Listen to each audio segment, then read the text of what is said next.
اعوذ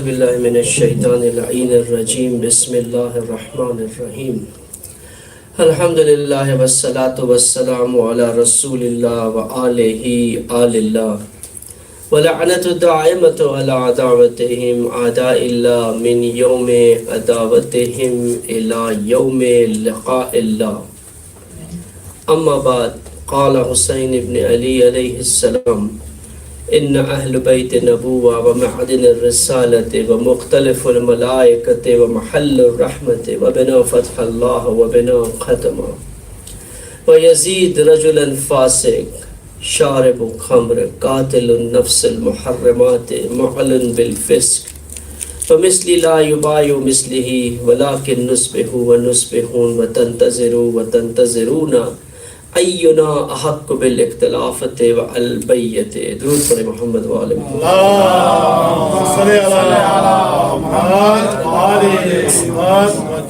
گفتگو ہماری اس موضوع پر جاری ہے، عصر حسین اور عصر حاضر. عصر حسین، عصر ابا عبداللہ، عصر سید الشہداء علیہ السلام کو سمجھنے کے لیے ہم نے ایک تھوڑا سا تاریخی جائزہ لیا، انبیاء کی جد و جہد کا. خداوند متعال نے انبیاء کو کیوں مبعوث کیا تھا؟ اس لیے کہ اللہ کا عبد بنائے، اور ہدف انبیاء کا لا الہ الا اللہ تھا، کہ کوئی اور معبود نہ ہو، کوئی اور فرمان روا نہ ہو، کوئی اور حاکم نہ ہو سوائے اللہ کے. حاکمیت صرف اللہ کی ہو، اور ان کی ہو جن کو اللہ منتسب کرتا ہے، انتساب کرتا ہے، جن کا منسوب کرتا ہے جن کو. ہم نے دیکھا کہ رسول اللہ کی بعثت کے وقت جو دور تھا، جو عصر تھا، وہ عصر جہالت تھا. قرآن نے اسے معروف کرایا عصر جہالت کے نام سے. اس عصر جہالت کی چند صفات بھی بیان کی اور اس کے اسباب بھی بیان فرمایا آپ کی خدمت میں، کہ کیسے یہ عصر جہالت وجود میں آیا، جبکہ اس سے پہلے 1,24,000 انبیاء آ چکے تھے، اور انہوں نے الہی ادیان بھی لے کر آئے تھے. 3 الہی کتابیں پہلے آ چکی تھیں، آسمانی کتابیں. اس کی اصل وجوہات میں اگر جائیں تو ایک ہی تھی، کہ قریش کا اقتدار. قریش اقتدار میں آنے کے بعد قریش نے اپنی حاکمیت کو بنایا، اور اپنی حاکمیت کے لیے ایسے جاہلانہ سسٹم کو وجود میں لے آئے، ایسا جاہلانہ آئین جو ان کے مفاد میں تھا. ہر چیز قومیت اور قبائلیت کی بنیاد پر تھی، گروہی بنیاد پر تھی، جہاں حق کو باطل کا کوئی تصور ہی نہیں تھا. حق پرستی، حق و باطل، ہر چیز حامیت جاہلیہ تھی، کہ جہالت میں آ کر کے، جذبات میں آ کے اپنے ہی قبیلے کے لوگوں کی حمایت کرنا، چاہے وہ حق پر ہو یا باطل میں ہو. ساری حاکمیت مقتدر حاکم کے ہاتھ میں تھی. اور ایسے ہی ہوتا ہے، حاکمیت جڑ ہے ہر چیز کی. حاکمیت جو ہے وہ اساس ہے، بنیاد ہے. جیسا حاکم ہوگا ویسا آئین ہوگا، ویسا معاشرہ ہوگا. جیسی حاکمیت ہوگی ویسا ہی ہوگا سب کچھ. یہ بنیاد ہے، یہ اساس ہے. اسی لیے دین جو پیغام لے کر کے آیا، انبیاء نے جو پیغام لایا، وہ لا الہ الا اللہ تھا. لا الہ الا اللہ یعنی جتنی بھی حاکمیت زمین پر موجود ہے، ان سب کا انکار کرو، اور صرف اللہ کی حاکمیت کو مانو، اللہ کا حکم مانو. اللہ کی حکومت ہونی چاہیے، الہی نظام ہونا چاہیے. اور اسی کے لیے انبیاء نے جد و جہد کی. اور مقابلے میں جو طاغوت تھے، ان کی مشکل یہی تھی کہ دین ان کا خاتمہ کرنا چاہتا تھا، دین ان کے نظاموں کو نابود کرنا چاہتا تھا. اور اپنے نظام کو بچانے کے لیے ایک ایسا آئین، ایسا معاشرہ بناتے جس میں کوئی ان کی مخالفت نہ کرے، چاہے اجباراً ہو یا احمقانہ سفیہانہ طریقے سے. اصل نقطہ یہی تھا، لا الہ الا اللہ، جس کو سمجھنے کی ضرورت تھی. کچھ اس پر گفتگو ہم نے کی بھی، لیکن کچھ میں روایتیں تھیں جو اس حوالے سے پیش کر دوں تاکہ تھوڑی سی بات اور محکم ہو جائے.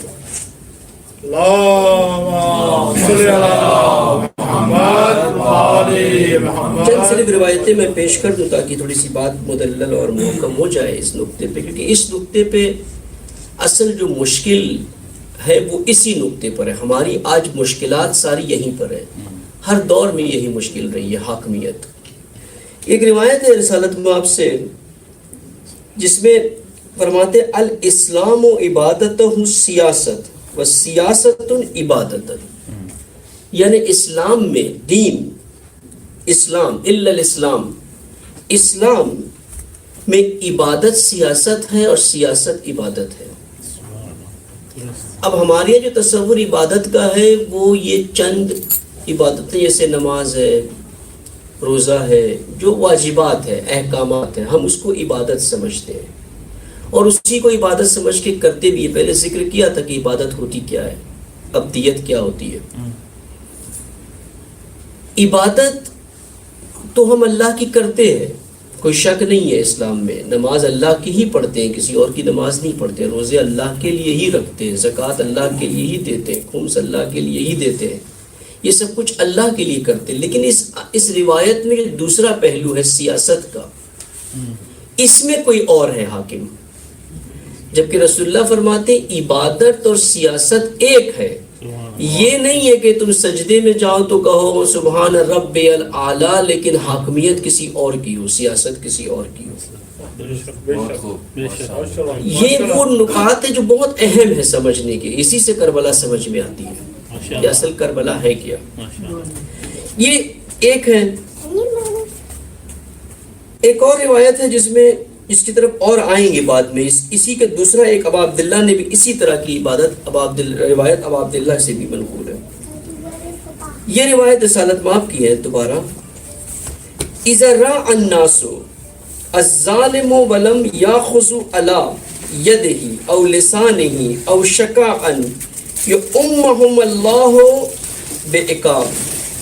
وہ لوگ جو ظالمین کے خلاف نہیں اٹھتے، کھڑے نہیں ہوتے ظالمین کے خلاف، ان کو خدا اسی طرح سے عذاب میں مبتلا کرے گا جس طرح سے ظالمین کو مبتلا کرے گا، اگرچہ وہ متقی اور عبادت گزار بھی کیوں نہ ہو اس دنیا میں.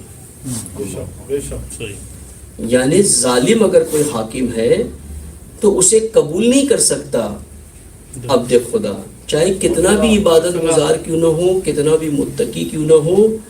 اگر وہ نہیں قیام کرتا، وہ نہیں آواز اٹھاتا ظالم کے خلاف، تو خدا وہی سزا دے گا اسے جو ظالم کو دے گا. اب یہی دیکھیں عصر امام حسین میں سب خاموش ہیں، یزید کے ظلم پہ ہر کوئی خاموش ہے. صرف ابا عبداللہ اور چند ابا عبداللہ کے ساتھ ہے جنہوں نے آواز اٹھائی. اب تاریخ کتنا بھی چاہے ان کو جسٹیفائی کرے کہ کون کیسا تھا، کون کتنی بڑی شخصیت تھی، اگر دین میں قرآن میں آ کر کے دیکھے اور ان روایتوں کی روشنی میں دیکھے تو اس روایت کی روشنی میں وہ جو خاموش رہے ظلم پر، وہ اسی جمرے میں آتے ہیں ظالم کے، وہ اسی میں آ جاتے ہیں. پھر ایک اور روایت ہے، اس کو اور وضاحت بعد میں کریں گے انشاءاللہ، کہ میں بھی صرف پڑھ دوں. فَلَيْسَتُ نَسْلَهُ الرَّعِيَّةٌ إِلَّا بِصَالِحِ الْوِلَایَةِ. ایک معاشرے کی اصلاح، یہ بہت اہم ہے. بعد میں جو اصل جو شاید انشاءاللہ کل یا پرسوں کی گفتگو میں، آخری گفتگو میں اس کو زیادہ کھولیں گے ہم، کہ ایک معاشرے کی اصلاح ناممکن ہے اگر صالح ولی نہ ہو. ناممکن ہے کہ اس معاشرے میں اصلاح ہو سکتی ہے، اس معاشرے کے اندر خیر ہو سکتا ہے، اس معاشرے کے اندر مومن متقی ہو سکتا ہے کوئی، اگر ولی صالح نہ ہو، اگر ولی الہی نہ ہو تو یہ نہیں ہو سکتا. اب یہ چند روایت تبرکتاً میں نے آپ کے سامنے پیش کی تاکہ یہ نقطہ واضح ہو جائے کہ یہ جہالت کا نظام جو مکے میں تھا، جس کی صفات بیان کی، اس کی بنیاد یہی تھی کہ قریش کی حاکمیت تھی. اگر قریش کی حاکمیت نہیں ہوتی تو رسول اللہ کی ساری باتیں بڑی لاجیکل اور عاقلانہ تھی، یہ ملت قوم قبول کر لیتی، لیکن قریش کی حاکمیت کی وجہ سے جو دین رائج تھا، جو قبائلی سسٹم رائج تھا، جو ملا تھے، جو بڑے بڑے تھے وہاں پر، ان کی مشکل تھی کہ وہ اسے ترک نہیں کر سکتے تھے. مشکل لا الہ الا اللہ کی تھی. رسول اللہ نے بہرحال اپنی جد و جہد کی، اور جب وہ نقطہ آ گیا جہاں پر بات یہاں تک آ گئی کہ اب رسول اللہ کو قتل کرنے کا ارادہ کیا، اس وقت رسول اللہ نے ہجرت کی. ہجرت کر کے مدینے میں پہنچے، مکہ چھوڑ دیا اللہ کے حکم پر، اپنی آبائی سرزمین کو ترک کیا، ہجرت کی اور مدینے میں پہنچے. مدینہ جیسے کل بیان کیا تھا ہموار تھی کچھ حد تک زمین، اور پہلے بھی مدینے کے قبائل رسول اللہ کے پاس آتے رہے، مکہ میں سیکرٹ میٹنگز ہوتی رہی ہے ان کی، یہی حج کے اور مکہ تجارت کے بہانے آتے تھے، متاثر بھی ہوئے رسول اللہ سے، اور ان کی قومی مشکلات بھی تھی وہاں پر، ان کے اختلافات تھے آپس میں دو قبیلوں کے بیچ میں. 100 سالہ جنگ تھی اوس و خزرج کے بیچ میں، اور رسول اللہ نے یہی شرط رکھی کہ ٹھیک ہے میں آؤں گا مدینہ، لیکن شرط یہ کہ پہلے اختلافات کو دور کرو، وحدت قائم کرو. اور پھر رسول اللہ مدینے پہنچے، اور مدینے پہنچ کے پہلا کام جو رسول اللہ نے کیا وہ یہی تھا کہ حکومت قائم کی.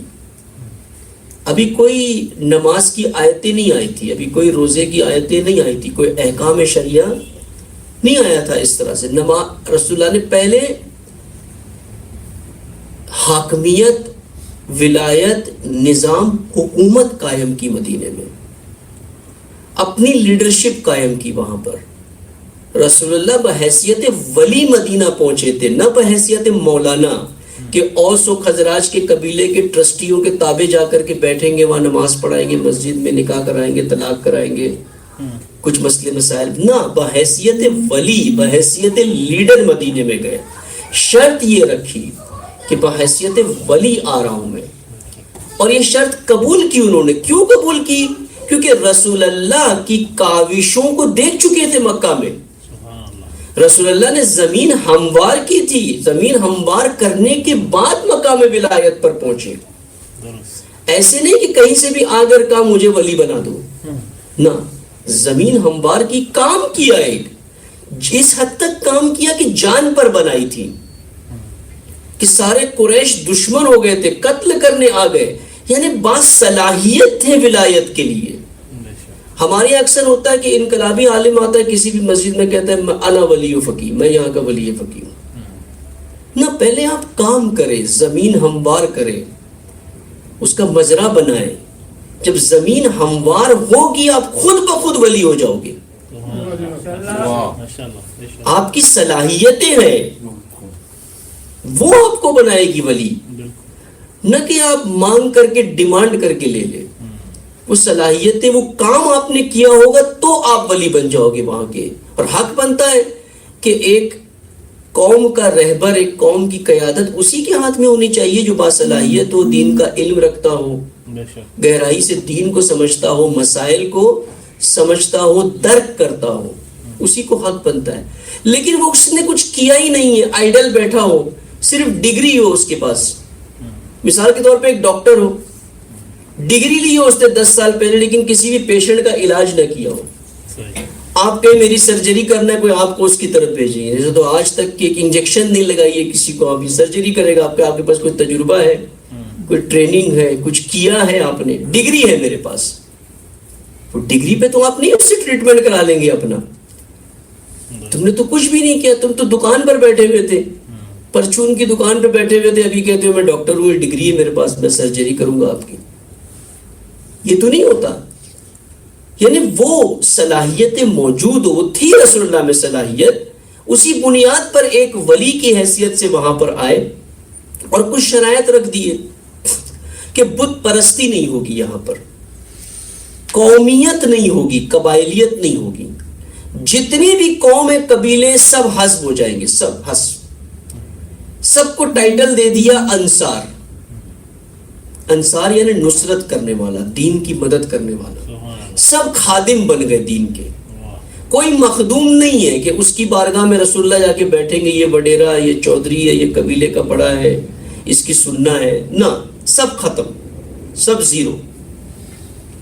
یہ سسٹم ایسے بنتا ہے. آج جو ہمارے، میں اس لیے باتیں کر رہا ہوں تاکہ آپ کے جو مسائل ہیں آپ کو سمجھ میں آئے کہ بنیادیں کیا ہے ان مسائلوں کی، ان مشکلات کی.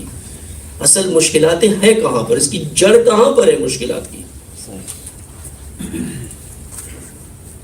یہ مشکلات اسی لیے ہوتی ہے، رسول اللہ نے کہا یہ ساری بیماریاں ہیں، یہ وائرس ہے، قومیت، قبائلیت.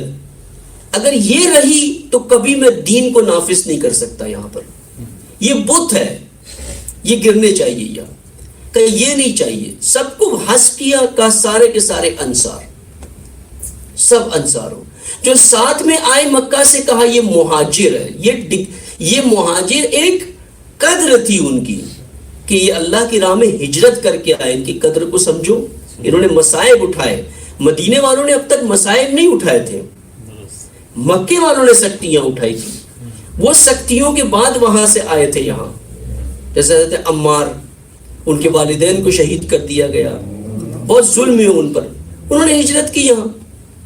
ان کے احترام میں کہا ان کو دیکھو کہ یہ مہاجر ہے. جیسے سید آج کہتے ہیں نا یہ سید ہے، غیر سید ہے. یہ سید احترام میں کہ آپ کا ذہن جائے کہ ان کے آباء و اجداد نے کیا کیا، کیا زحمتیں اٹھائی دین کے لیے. یہ احترام ہے ایک کہ ان کے آباء و اجداد. اب وہ سید خود اس احترام کا پاس نہ رکھے، خود اس کے اندر دین کا شائبہ نہ ہو، تو یہ تو آباء و اجداد کی بھی توہین کر رہا ہے اپنی. جس شجرے سے اس کی بھی توہین کر رہا ہے اگر یہ کرے تو. یہ احترام ان کو کہا مہاجر ہے، یہ انصار ہے. کہ یہ شرائط میری، بت نہیں ہوں گے ایک، دوسرا قومیت قبائلیت نہیں ہوگی، تیسرا ہر ایک کو اللہ کے عبد بننا ہے. عبادت، عبودیت، فرمان صرف اللہ کا چلے گا اس معاشرے میں، اور کسی کا حکم نہیں چلے گا. یہاں پر جتنے آپ کے قبائلی اصول تھے، قانون تھے، ایک ایک کر کے قرآن نے ان کی تردید کی. بہت سے کلچر تھے ان کے جس کو قرآن نے تردید کیا کر کہ یہ جو تم کرتے ہو غلط ہے. آیتیں آتی تھی کہ یہ جو کرتے ہو اس طرح سے یہ چیزیں درست نہیں ہے، دین یہ نہیں ہے، دین اس طرح سے ہے. تو یہ سسٹم رسول اللہ نے وہاں پہ قائم کیا. ایک مدینہ فاضلہ بنایا، ایک ورچوئس ٹاؤن بنایا جو بالکل الہی حکومت تھی. ایک الہی حکومت کو نافذ کیا، قائم کی. اور اب شریعت کے احکام آنا شروع ہوئے. 10 سال میں مدینی کی جو آیتیں، قرآن کے جو سورے نازل ہوئے اس میں احکام کا ذکر ہے. سارا روزے کی آیتیں آئی، یہ ساری چیزیں نازل ہونا شروع ہوئی. یعنی یہ سسٹم کو سمجھنا ہے کہ بنیاد کہاں سے شروع ہوتی ہے دین کی. دین کی بنیاد نظام سے شروع ہوئی ہے، سسٹم سے شروع ہوئی ہے. سسٹم کے بعد پھر احکام شروع ہوئے آنا. اب جب یہ کام ہو رہا تھا، یہ نہیں تھا کہ رسول اللہ بالکل افسردگی کے ساتھ ریلیکسڈ ہو کر کے کام کر رہے تھے. دوسری طرف سے قریش کی دشمنی بھی تھی. ابھی ایک تھوڑی سی فرصت نہیں ہوئی تھی مدینہ پہنچ کے کہ پہلی جنگ، قریش نزدیک پہنچ گئے. قریش کو بات سمجھ میں آ گئی تھی کہ اگر ہم نے رسول اللہ کو نہیں روکا تو ہماری حاکمیت ایک دن ختم ہو جائے گی، کیونکہ ان کی حاکمیت کاذب ہے، کاذب، حق پر نہیں ہے وہ. آج یہی مشکل ہے ساری دنیا میں کہ نظام الہی کو نہیں آنے دینا چاہتے کہیں پر بھی. کیوں؟ کیونکہ باقی سارے نظام کاذب ہے، جھوٹے ہے، فراڈ ہے، فالس ہے، دھوکہ ہے اس میں. ہم سمجھتے ہیں کہ بڑے اچھے نظام ہیں، یہ بڑا اچھا سسٹم ہے، یہاں سوشل سروسز ہے، یہاں بینیفٹ ملتی ہیں، NHS ہے، یہاں فلاں سہولت ہے. لیکن حقیقت اس کی یہ کہ کذب ہے، اس میں دھوکہ ہے. انسان کو اس کے مقصد تک نہیں پہنچاتے، یہ اس کو پستی کی طرف لے جاتے ہیں، نیچے کی طرف لے جاتے ہیں اسے. ان کی مشکل قریش یہی تھی کہ ہم یہ نہیں چاہتے تھے کہ یہ کام ہو، اس لیے جنگ کی انہوں نے. اور رسول اللہ نے بھی توکل اللہ، ایمان کا مظاہرہ کرتے ہوئے اس جنگ کو جیت لیا. پہلی جنگ ہوئی بدر کی. بدر کی جب جنگ ہوئی کچھ مال غنیمت بھی آیا ہاتھ میں. اب تھوڑے حالات بہتر ہوئے, مال آیا, کچھ بہتر ہوئے حالات مسلمانوں کی. جنگ احد ہوئی. پھر احد میں کیونکہ پتا چلا کہ جنگ میں مال غنیمت, قریش کے پاس اتنا مال ہے, اتنے گھوڑے, اتنے گدھے, اتنے سب لے کر کے آتے تھے وہ جنگ میں. اب وہاں پر پھر ایک اشتباہ ہوا مسلمانوں سے کہ جس محاذ پہ رکھا تھا اس محاذ کو چھوڑ دیا اور وہ جنگ میں شکست ہوئی. بہرحال رسول اللہ کو بھی اذیت ہوئی اس میں. بہرحال اس طرح سے جنگوں پہ جنگیں ہوتی رہی. خندق ہوئے, چھوٹی اور جنگیں ہوئی, لیکن سب میں اسلام پر غلبہ نہیں کر پائے وہ. ایک یہ دشمن تھا قریش جو سامنے سے تھا رسول اللہ کے. اب دیکھیں اس وقت دشمن کتنے تھے. اب یہ ساری چیزیں سمجھنا ہے کہ اس عصر میں بھی وہی حالات ہے. اس وقت اسلام کے دشمن دو سپر پاور تھے جو باہر تھے اسلام کے, حجاز کے. ایک طرف روم تھا, عیسائیت, کرسچینٹی, اور ایک طرف ایران تھا, قیصر, کسرا, دو. ایران تھا وہاں پر, خراسان تھا وہاں. یہ ایک بڑا سپر پاور تھی اور اس طرف ایک بڑے سپر پاور. یہ دو بڑی طاقتیں تھیں. ان طاقتوں کے بیچ میں ایک نیا نظام جس کی بنیاد الہیت پر ہے اور مستضعفین, غریب فقراؤں کی بنیاد پہ کھڑا ہوتا ہے. اب اسے کچلنا تو آسان ہے نا, مشکل کام تو نہیں ہے اسے کچلنا سپر پاورز کے لیے, کہ اسے ختم کر سکتے ہیں بڑی آسانی کے ساتھ, کہ ان کے پاس تو کچھ ہے ہی نہیں, یہ تو پاں برہنا ہے, پیر میں چپل بھی نہیں ہے ان کے, نہ جوتے ہیں, نہ گھوڑے ہیں, نہ کچھ ہے, کچھ بھی نہیں. آسانی سے یہ تمام کر سکتے ہیں ہم اس کو. دو طاقتیں وہاں. تیسری ایک طاقت قریش کی جو حجاز میں, جو بالکل جس کے ساتھ پہلے سے نبرد جاری ہے. ایک دشمن اور اندر سے پیدا ہوتا ہے جو سب سے خطرناک دشمن ہے, منافقین. اور منافقین کی بھی پشت بانی قریش کرتا ہے پیچھے. پہلے قریش کرتا ہے, پھر یہود کرتے ہیں. اب دیکھیں یہ منظر اگر آج آپ بنائیں نا تو اسی طرح سے.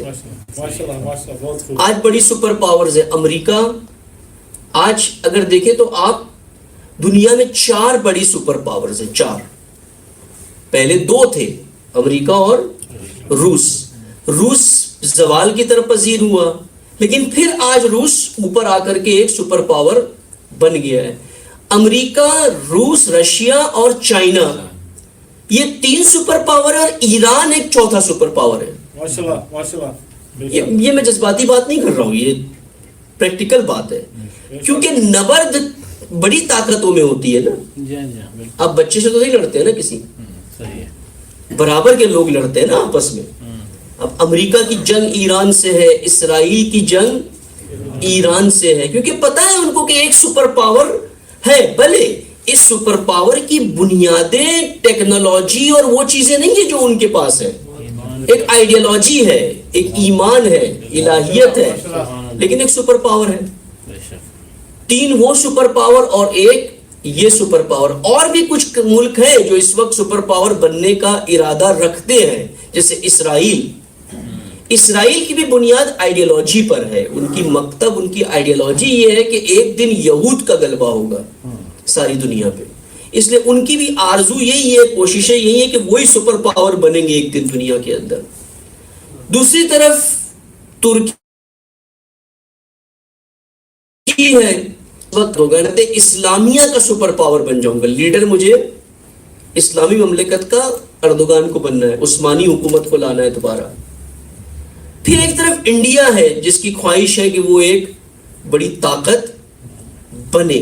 آرزو ہے ان کی, وہ نہیں کر سکتے یہ کام, ان کے بس کی بات نہیں ہے یہ. لیکن بہرحال ان کی بھی ایک, مودی کی بھی آرزو یہی ہے کہ میں ایک بڑی طاقت بن کر کے آؤں دنیا میں. اب یہ سارے سپر پاورز ہیں اس طرف. اب یہ سارے کے سارے غیر الہی ہیں, کسی کے اندر بھی الہیت, الوہیت نہیں ہے, اللہ کی بندگی نہیں ہے کسی میں بھی. صرف ایک ایران ہے بیچ میں جس میں الوہیت ہے.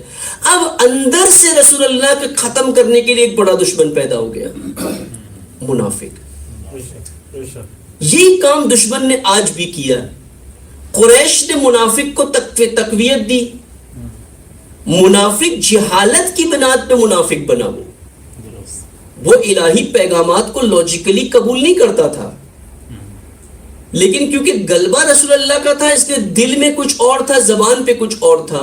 پھر جا کر کے مل گئے قریش کے ساتھ, اور حتیٰ کہ روم کے ساتھ بھی. مسجد زرار جو بنائی عبداللہ ابن ابی نے, اس کے پیچھے روم کا بڑا ہاتھ تھا. اب یہ منافق اندر سے آج بھی ایسے, یہ شیرازی گروہ یہ وہی منافق ہے جو اندر سے ختم کرنا چاہتا ہے, اندر سے ختم کرنا ہے اسے. یہ ایک گروہ دشمن تھا. پھر ایک یہود تھا جنہوں نے اپنے بڑے بڑے قلعے اور طاقت بنا کے رکھی تھی کہ ایک دن جب ان کا نبی آئے گا تو وہ قیام کریں گے اور سارا علاقہ, ساری دنیا ان کے قبضے سے. آج بھی اسرائیل نے ایک قلعہ بنایا ہوا ہے. یہ دشمنوں کے بیچ میں رسول اللہ کو کئی کام کرنے ہیں. ایک ان دشمنوں سے لڑنا ہے, دوسرا شریعت کو نافذ کرنا ہے. شریعت کو نافذ کرنا ہے, شریعت آ رہی ہے, دشمنوں سے مقابلہ کرنا ہے اور امت سازی کرنی ہے. اسے امت بنانا ہے, اس قوم کو ایک امت میں تبدیل کرنا ہے, امت کرنا ہے. اصل نقطہ یہ ہے, جو بنانا ہے, جو بننا ہے ہم نے اجتماعی طور پہ, وہ امت بننا ہے. امت وَلْتَكُنْ مِنْكُمْ أُمَّةً يَدْعُونَ إِلَى الْخَيْرِ. قرآن کیا کہتا ہے؟ امت بنو, قوم مت بنو, قبیلہ مت بنو. امت جس کی بنیاد آئیڈیالوجی پر ہوتی ہے, لا الہ الا اللہ پر ہوتی ہے. امت جس کا مقصد ایک ہوتا ہے, وحدت مقصد ہوتا ہے, وحدت راہ ہوتی ہے, راستہ ایک ہوتا ہے, خدا ایک ہوتے ہیں, طریقہ کار ایک ہوتا ہے. اور جب امت ایک ہدف کی طرف چلتی ہے, ایک راستے پہ چلتی ہے, ایک طریقے سے چلتی ہے, تو امت کو نیچرلی ایک لیڈر چاہیے, امام چاہیے.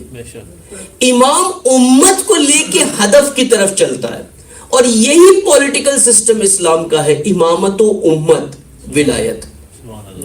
یہ سیاسی نظام ہے جو رسول اللہ نے قائم کیا اور امت سازی کرنا شروع کی. امت کے اندر جو اساس ہوتی ہے, بنیاد ہوتی ہے, وہ ہوتی ہے ویلیوز, قدریں. اب ویلیوز یہاں اس معاشرے میں بڑا ایشو ہے, یعنی مسئلہ ہے ویلیوز کا. یہاں بھی کچھ ویلیوز ہیں, لیکن اسے کہتے ہیں فنکشنل ویلیوز, ہیومن ویلیوز نہیں ہے. فنکشنل ویلیوز ہیں معاشرے میں. فنکشنل ویلیوز اور اسلامک اور ہیومن ویلیوز میں فرق ہے, بہت فرق ہے. فنکشنل ویلیوز کہتے ہیں اس چیز کو کہ اگر ایک چیز اچھی ہے, ایک چیز اچھی ہے اور اس کے اچھے ہونے سے کسی کا فائدہ ہوتا ہے تو اس کی ترویج کرو, اس کو پروموٹ کرو. اگر فائدہ نہیں ہوتا ہے اسے پروموٹ نہیں کرنا. مثال کے طور پہ سچ بولنا, جھوٹ نہیں بولنا, سچ بولنا.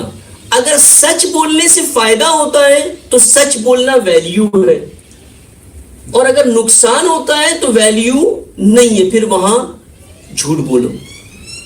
ہیومن رائٹس ہے, انسانی حقوق کا خیال رکھنا. اگر انسانی حقوق کے خیال رکھنے سے فائدہ ہوتا ہے تو انسانی حقوق اچھی چیز ہے, لیکن باہر کے مملکتوں میں جا کر کے انہی انسانی حقوق کو ختم کر دیتے. یعنی فنکشنل ویلیوز ہے یہ. ایک فیکٹری میں قانون بنتا ہے کہ یہاں پر آپ نے ٹائم پر آنا ہے, ویلیوز ہے, پنکچویلٹی ہونی چاہیے. یہاں پر آپ نے جھوٹ نہیں بولنا ہے. یہ سب کس لیے ہے؟ تاکہ فیکٹری صحیح سے چلے. اس لیے نہیں ہے کہ فیکٹری میں کام کرنے والوں کو اچھا انسان بنانا ہے. فیکٹری چلانے کے لیے, انسان بنانے کے لیے نہیں ہے. اسے کہتے ہیں فنکشنل ویلیوز. یہ شیملٹ جانسن کی تھیوری ہے, یہاں پر برٹش فلسفر. اس کی تھیوری ہے کہ معاشرے میں فنکشنل ویلیوز رکھیں. فنکشنل ویلیوز جب بگڑتی ہے تو سٹرکچر خراب ہوتا ہے, معاشرے کا سٹرکچر خراب ہوتا ہے, تو ایک سٹرکچرل ریولیوشن آتا ہے معاشرے میں. ہر چیز کا دار و مدار فنکشنز کے اوپر ہے. فنکشنز کو مینٹین کر کے رکھے. اگر سچ بولنے سے کام ہوتا ہے تو سچ کو پروموٹ کرے, مکاری سے کام ہوتا ہے تو مکاری کو پروموٹ کرے. اگر آپ کا سٹرکچر باقی رہتا ہے ان چیزوں سے, ان کو پروموٹ. مثال میں آپ کو دوں, اگر شراب کو عام کرنے سے آپ کے معاشرے کا سٹرکچر قائم رہتا ہے, آپ شراب کو پروموٹ کرو.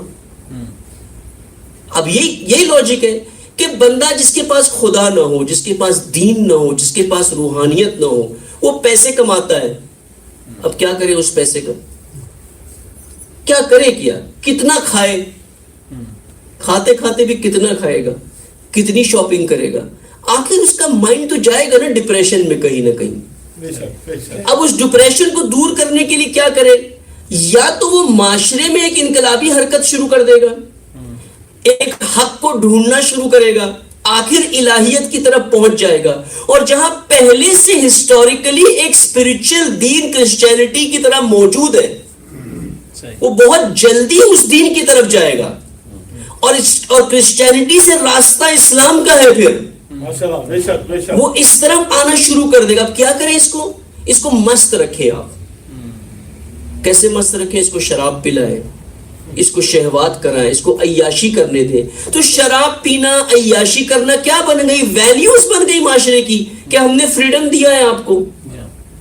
یہ فنکشنل ویلیوز ہے, معاشرے کی بقا کے لیے ہے, ایک سسٹم کی بقا کے لیے, انسان کے لیے نہیں ہے یہ. لیکن دین کا فوکس انسان ہے, فنکشن نہیں ہے, فیکٹری نہیں ہے. دین یہ نہیں دیکھتا کہ آپ کے اندر غیرت پیدا ہونے سے آپ کی فیکٹری چلے گی یا بند ہو جائے گی, آپ کے حق پرست ہونے سے آپ کی دکان چلے گی یا بند ہو جائے گی. وہ نہیں دیکھتا. دین دیکھتا ہے کہ حق پرستی ہے, ہونی چاہیے. آپ یہ اسلامک ویلیوز اور ویسٹرن ویلیوز کا فرق ہے. ہم جن چیزوں سے متاثر ہوتے, امپریسڈ ہو جاتے ہیں, یہاں پہ وہ فنکشنل ویلیوز ہیں کہ دیکھو کتنا اچھا سسٹم ہے, سوشل سروسز ہے, اولڈ پیپلز ہوم ہے. وہ اولڈ پیپل ہوم اس لیے ہے کہ آپ کے اندر فیملی ویلیوز ہی نہیں ہے, تو بوڑھے کو کہاں ڈالو گے آپ. باپ جب تک کام کر رہا ہے بیٹے کے فائدے کا ہے, بیٹا باپ سے ریلیٹڈ ہے. جس دن وہ باپ اس کے کام کا نہیں رہا, وہ کہتا ہے جاؤ. فنکشن ختم ہو گیا, باپ کا ویلیوز ختم ہو گئی. ایسے ہی ہے نا, فنکشن فنش ہو گیا, اب اس کی ضرورت نہیں, اب کسی کام کا نہیں میرا باپ مجھے. اب حکومت کیا کرے, حکومت کہتی ٹھیک ہے بالکل فنکشن ختم ہو گیا, آپ بھیج دو, وی ول ٹیک کیئر. ہم ان چیزوں سے امپریس ہوتے ہیں, لیکن یہ تو فنکشنل ویلیوز ہے, یہ اسلامک ویلیوز تو نہیں ہے, یہ ہیومن ویلیوز تو نہیں ہے, انسانی قدریں تو نہیں ہے. یہ کہ باپ نے ساری زندگی بچے کو بڑا کیا, وہ بوڑھا ہو گیا, اس کو پھینک دیا. ایک چیز کوئی گھر میں کام کی نہیں رہی, اس کو ڈسپوز کر دیں, ختم کر دیں, کوئی اس سے ریلیشن نہیں, کیونکہ میرے کام کی نہیں رہی, وہ کوڑا کرکٹ ہو گئی, اسے پھینک دیں باہر. برائے خوشنودی امام زمانہ بلند تر صلوات. اللہم صلی علی محمد وآل محمد. اب رسول اللہ کو جو چیز معاشرے میں پیدا کرنی تھی وہ ویلیوز تھی. ویلیوز, امت بنتی ہے قدروں سے, ویلیوز سے. ماشاءاللہ. قدر کہتے اس صفت کو جو انسان کے اندر پیدا ہو, یا اس کو ہوتی ہے اندر اس کی بائی ڈیفالٹ فطرت میں, اس کو پروان چڑھائے تاکہ اس کی قدر بڑھ جائے, ویلیو بڑھ جائے, اس کی قیمت بڑھ جائے. دیکھیں نا, ایک سونا ہے اور لوہا ہے. سونے کا ایک 10 گرام اگر آپ لے لیں وہ کئی ہزار پاؤنڈ کا ہوگا, لیکن لوہے کا 10 گرام لے لیں آپ 2 پاؤنڈ کا بھی نہیں ہوگا. دونوں میٹل ہے نا, دونوں میٹل ہے. کیوں قیمت میں فرق ہے؟ دونوں میٹل ہے. آپ لوہے کا سٹیل کے بھی زیورات بنا سکتے ہیں, سونے کے بھی بنا سکتے ہیں, دونوں میٹل ہے. دونوں میں فرق کیا ہے؟ فرق اس کی ذات میں ہے. اس کی ذات میں ایسی صفات ہے جس سے اس کی قدر بڑھتی ہے. ایک دوسرا, وہ صفات جو اس کی ذات میں ہے اس کا ڈیمانڈ ہے, اس کا ڈیمانڈ ہے. ڈیمانڈ اس کی ویلیو کو بڑھا دیتا ہے. کوئی بھی پروڈکٹ مارکیٹ میں ڈیمانڈ میں آ جائے اس کی قیمت بڑھ جاتی ہے. سپلائی کم ہو گئی, ڈیمانڈ بڑھ گیا. اسی لیے قرآن میں جو کہتے ہیں نا اللہ سبحانہ وتعالیٰ نے کہا شب ہجرت میں کہ ہم نے آپ کی نفس کو خرید لیا.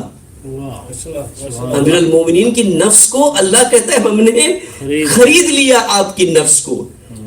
اللہ کے پاس ڈیمانڈ ہے ایسے لوگوں کا جو خدا کی راہ میں اس حد تک آگے نکل جائے. یہ ڈیمانڈ ہے, اس لیے قدر بڑھ گئی.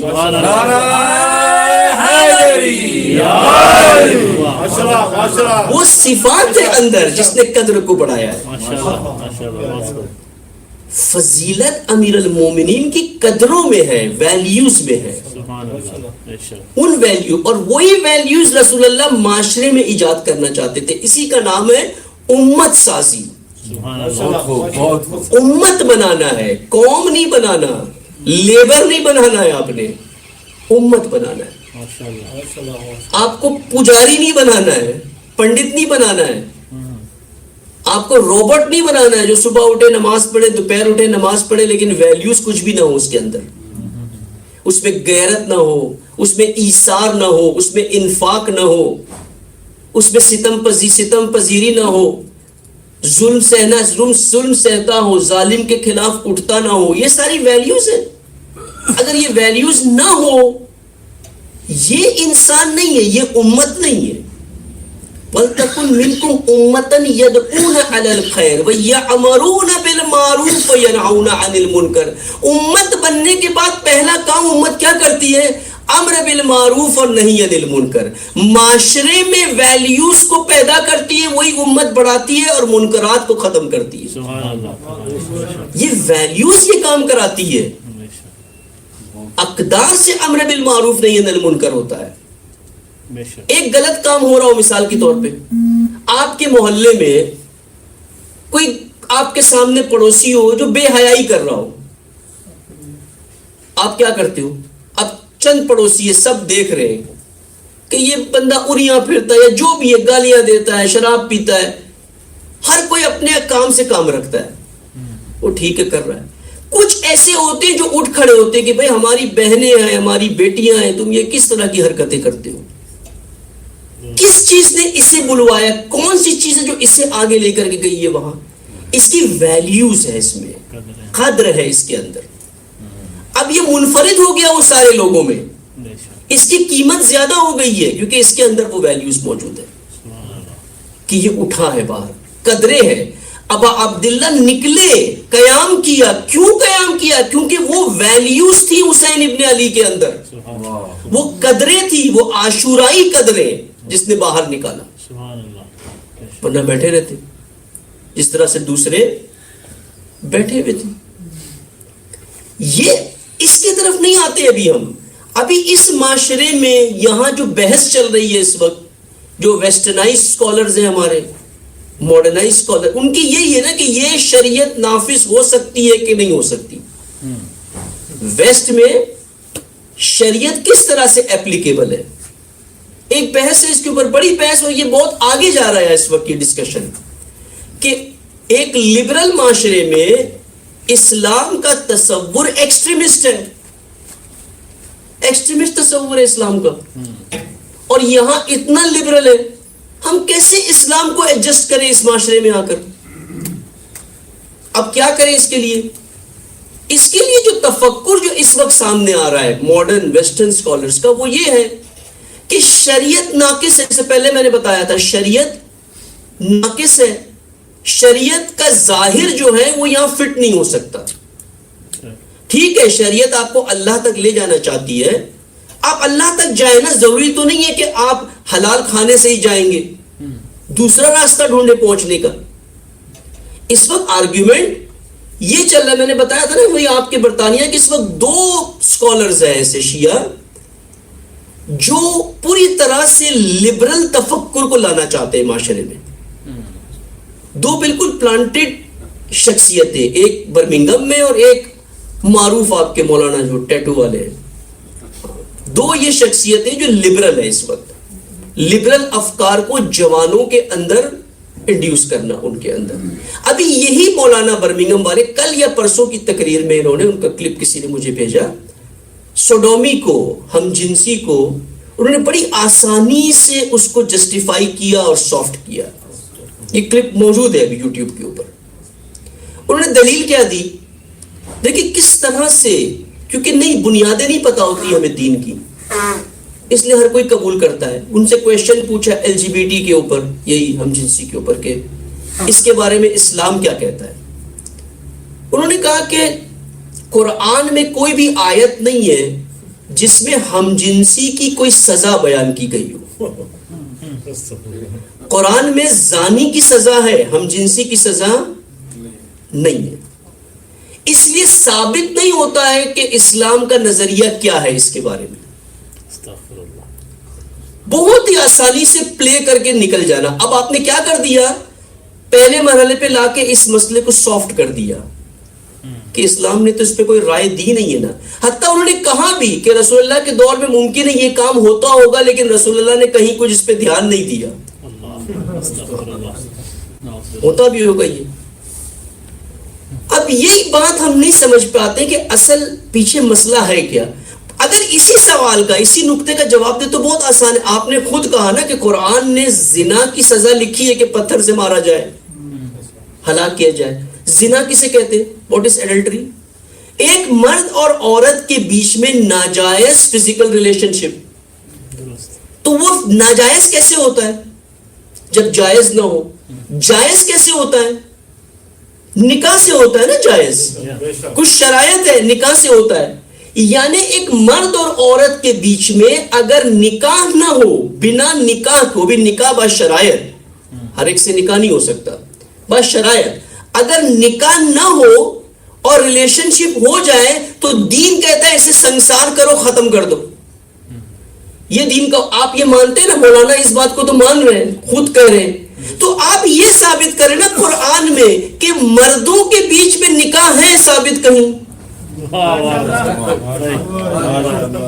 تو آپ نکاح بھی تو ثابت کریں نا کہ دین نے اس کی اجازت دی ہے جائز کرنے کی. جائز ہوتا ہے تو وہ عمل حرام ہے, گناہ ہے, زنا ہے. اگر ناجائز ہوتا ہے تو زنا ہے, جائز ہوتا ہے تو نہیں ہے. آپ کہتے ہو سزا نہیں ہے, ہم کہتے پہلے یہ تو ثابت کرو کہ یہ جائز ہے. یہ جائز کہاں ہے؟ اب پورا واقعہ, پورا سورہ موجود ہے قوم لوط پر.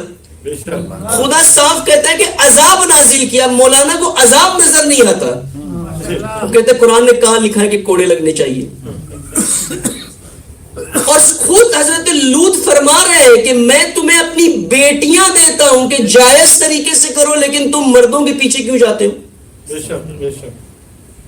اب اس سے زیادہ واضح کیا ہونا چاہیے؟ کئی حدیثیں, روایتیں اس جرم کے اوپر موجود ہے, لیکن اس چیز کو بہت ہی شدت کے ساتھ پروموٹ کیا جا رہا ہے. ابھی انڈیا نے اسے ڈی کرمنلائز کیا ہے, لیگلائز کیا ہے اسے, بالکل اٹس ناٹ اے کرائم, اور جشن ہو رہا ہے وہاں اس وقت. یعنی یہ قوم, یہ معاشرہ کس طرف جا رہا ہے.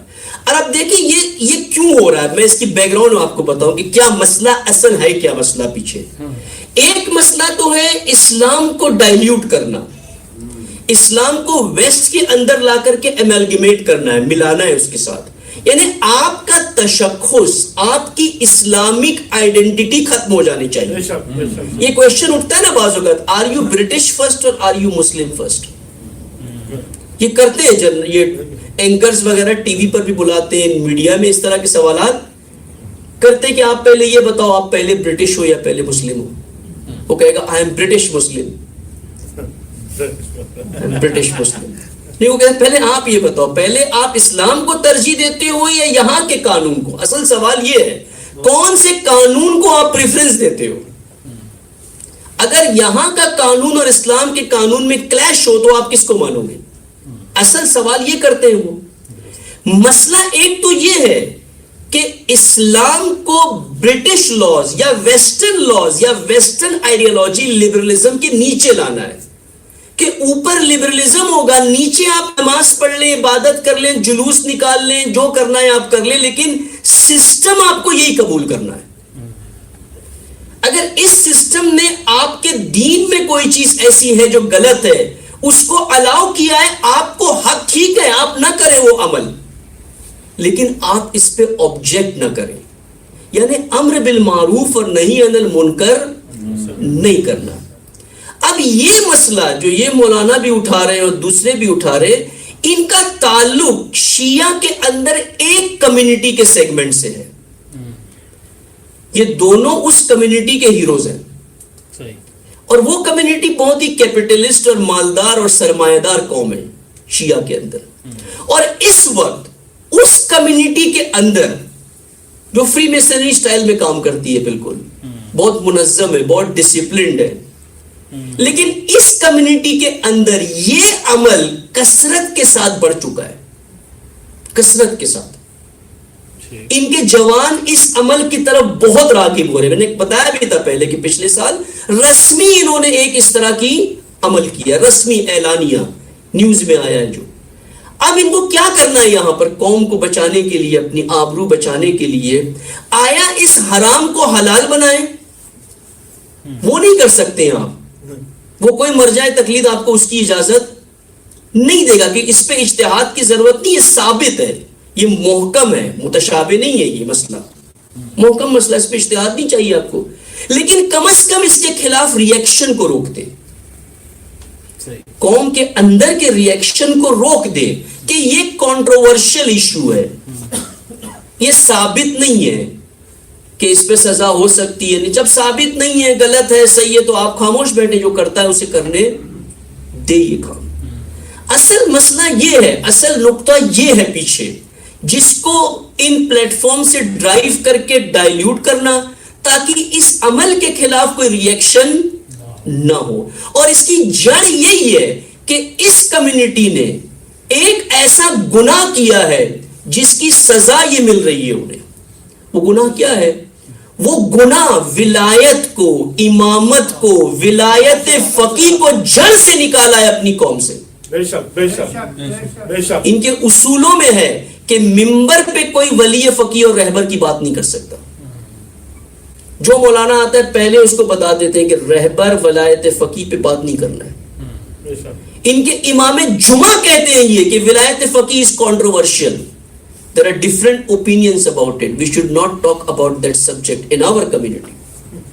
جو ولایت سے, الہی حاکمیت سے دور ہو جائے اسے طاغوتی نظام ہی قبول کرنا پڑے گا, اور کوئی آپشن نہیں ہے اس کے پاس. اور طاغوتی نظام کو جب آپ قبول کرو گے تو طاغوتی نظام کے جرائم تو آئیں گے آپ کے اندر, بے شک, وہ جرائم آئیں گے آپ کے اندر. اب آپ کو آپ کی اسلامک آئیڈینٹی بھی باقی رکھنا ہے, آپ کو اپنا کاسمیٹکس بھی اسلام کا لگانا ہے چہرے کے اوپر, اور اندر آپ کو لبرل سسٹم کو بھی فالو کرنا ہے. تو یہ کام کیسے ہو سکتا ہے؟ یہ کام ایک ہی طبقہ کر سکتا ہے کہ آپ کے چہرے پہ لالی, لپسٹک, پاؤڈر سب کچھ لگا کے رکھیں, اسلام کا ڈیکوریشن اسلام کا رکھیں, پیچھے آپ لبرل زندگی جیے. یہ کارنامہ, یہ میریکل ایک ہی طبقہ کر سکتا ہے, وہ ہے علماء.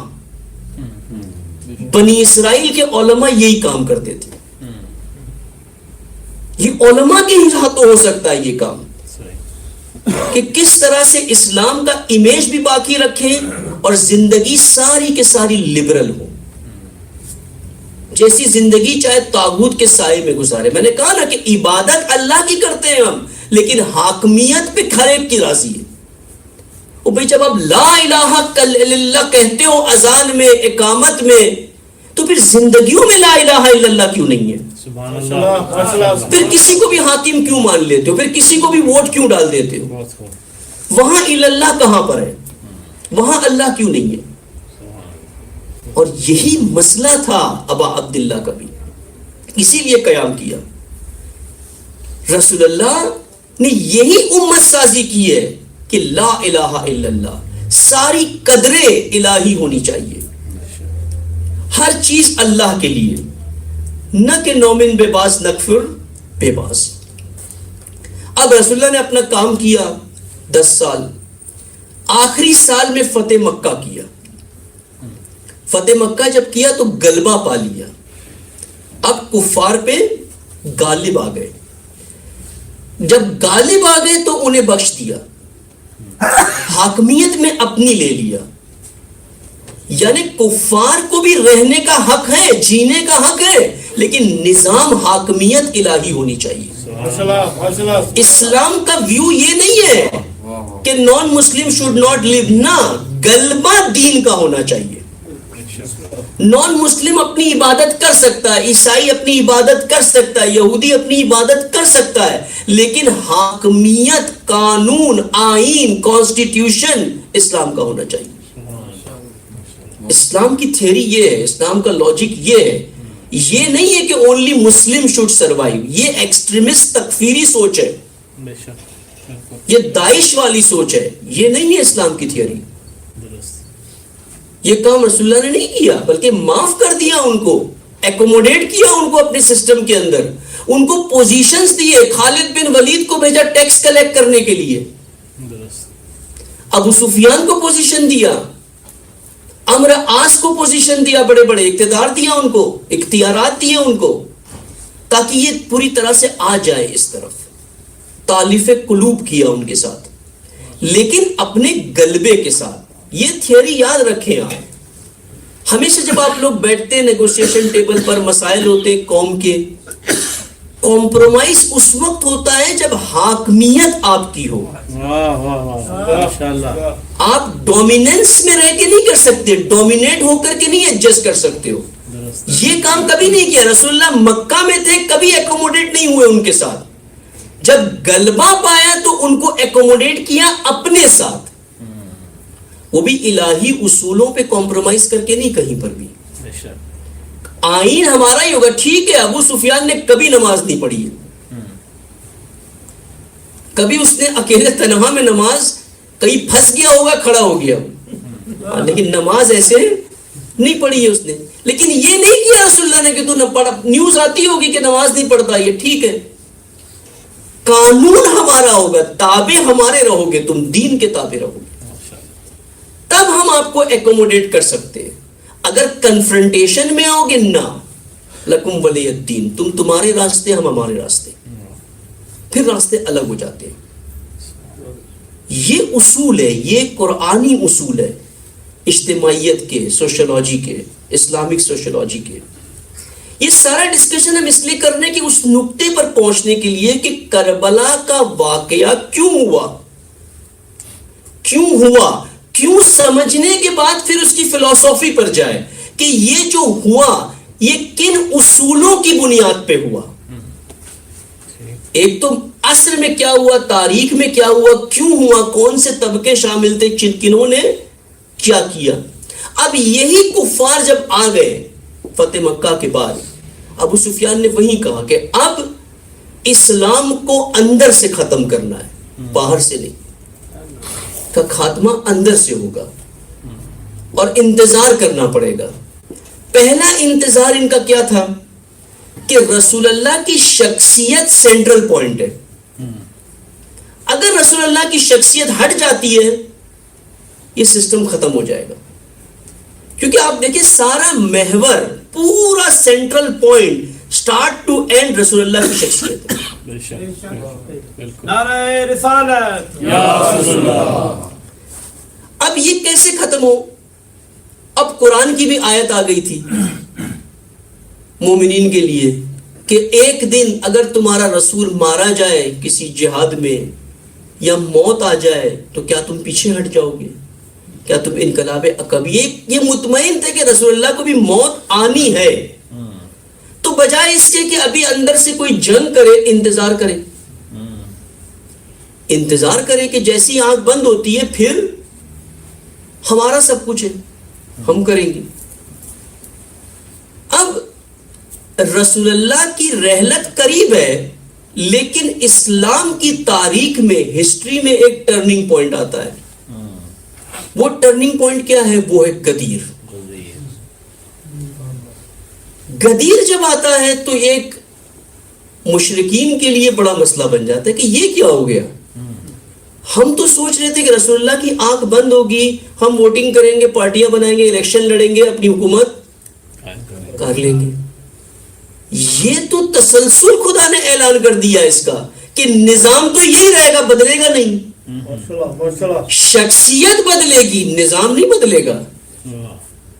دور بدلے گا، نظام نہیں بدلے گا. نظام اللہ کہتا ہے چینج، اور بڑی سختی کے ساتھ کہا نظام کے بارے میں.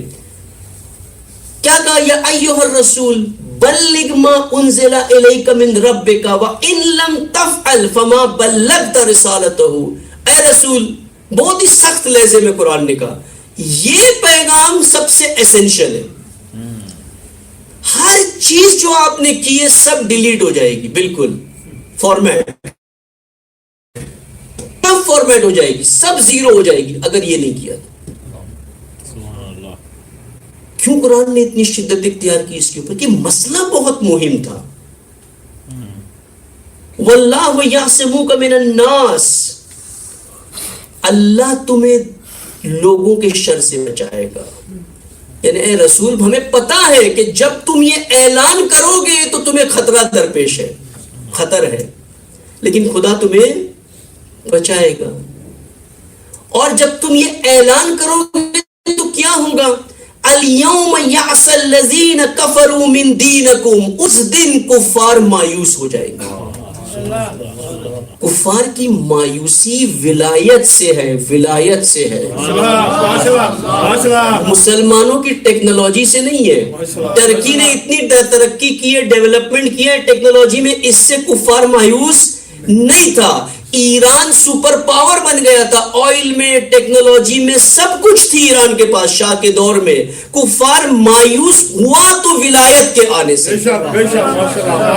اصل ولایت سے کفار مایوس ہوتا ہے، یاس اس کی یہاں سے کہ یہ تو الہی نظام آ گیا، اب ہمارے نظام کا کیا ہوگا.